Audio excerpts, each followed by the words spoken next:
Добрый день, меня зовут Ермаков Сергей. Я практикующий психолог, исследователь, поэт, автор и разработчик природно-ориентированной психологии и психотерапии. Если хотите узнать подробнее, что это такое, в описании к видео есть ссылка. Обязательно переходите и посмотрите. Кстати, подписывайтесь на канал, будет интересно. Сегодня я расскажу вам кое-что интересное про Новый год. Почему именно сегодня, думаю, поймете чуть ниже. В общем, поехали. Итак, всем привычно отмечать Новый год в ночь с 31 декабря на 1 января. И мало кто задумывается, почему именно в этот день.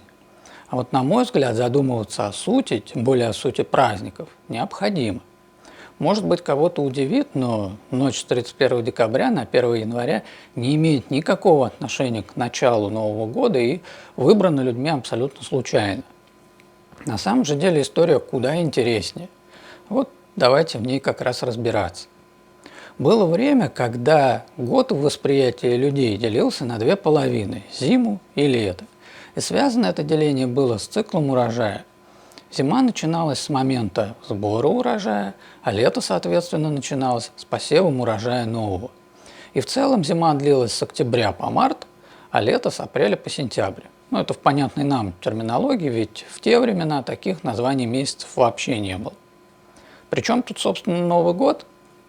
А дело в том, что завершение старого и началом Нового года как раз считался период окончания сбора урожая.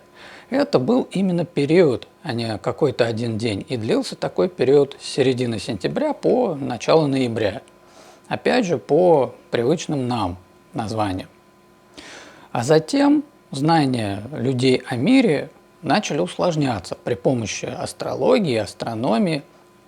И стало понятно, что Новый год – это астрономическое, то есть космологическое явление. И связано оно с прохождением Земли через точку максимального отдаления от Солнца.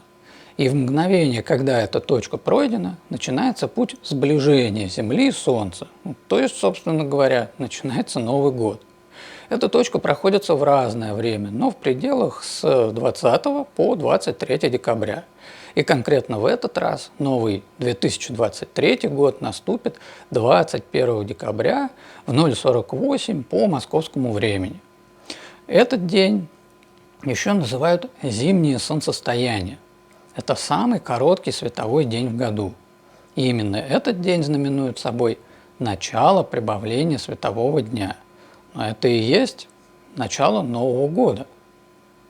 Для празднования этого события в культурах большинства древних цивилизаций существовали специальные природные праздники, суть которых в целом одинакова у всех народов.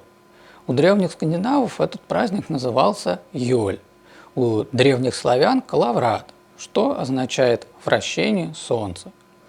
Кстати, именно из этого природного праздника христианская церковь позже создала Рождество. Поинтересуйтесь символикой и ритуаликой Йоля и убедитесь в этом сами.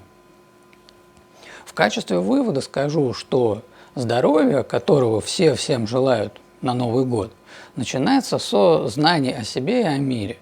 Со знаний, которые являются отражением того, как функционирует реальность, а не являются иллюзиями и выдумкой. И сегодня, в этот предпраздничный день, я желаю вам всем побольше здравого смысла, критического мышления и любознательности. Отмечайте Новый год вовремя, то есть в день зимнего солнцестояния, а не 31 декабря, и не потому, что так делают все. Ведь, согласитесь, странно отмечать чей-то день рождения через 2 недели после самого этого дня. И вот на этой праздничной ноте будем разговор завершать. Я благодарю всех, кто досмотрел видео до конца, и напомню, что если вам необходима психологическая помощь, обращайтесь. У меня обширный опыт успешной работы с самыми разнообразными психологическими проблематиками. А под этим видео вы найдете несколько полезных ссылок обо мне, а я желаю вам всего наилучшего и говорю до встречи!